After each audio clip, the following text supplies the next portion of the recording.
Welcome to our channel. Today we how to activate WordPress caching with WP Rocket for SEO speed step by step clearly. Begin by logging into your WordPress dashboard. Once logged in, navigate to the Plugins section on the left-hand menu. Click on Add New to search for new plugins. In the search bar, type WP Rocket to locate the plugin. When you find WP Rocket, click on the Install Now button. After installation, click the Activate button to enable the plugin. You will now see a new WP Rocket option on the left side. Click on Settings under the WP Rocket menu. In the settings, you'll find several tabs for various caching options. Start with the Cache tab. Here, enable caching for mobile devices by checking the corresponding box. Also, enable the option for user cache if applicable to your site. Next, move to the File Optimization tab. Enable options for minification of HTML, CSS, and JavaScript files.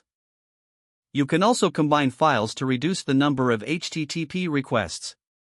Be cautious with the settings, as some may affect site functionality.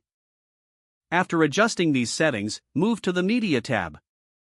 Enable lazy loading for images and videos to improve loading times. Also, consider disabling emojis to save bandwidth and improve speed. Continue to the Preload tab. Enable the Preload Cache option to create the cache for your pages faster.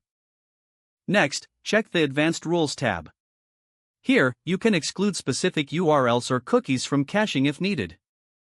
Once you've made your selections, save all changes. To see the effects, test your site speed using tools like Google PageSpeed Insights. Regularly clear your cache as you update your site to maintain optimal performance. Finally, continue to monitor your site's speed and SEO rankings after implementing WP Rocket. If the page does not load, refresh the browser or try again in a private or incognito window. Don't forget to like this video and subscribe to our channel for more step-by-step tech guides.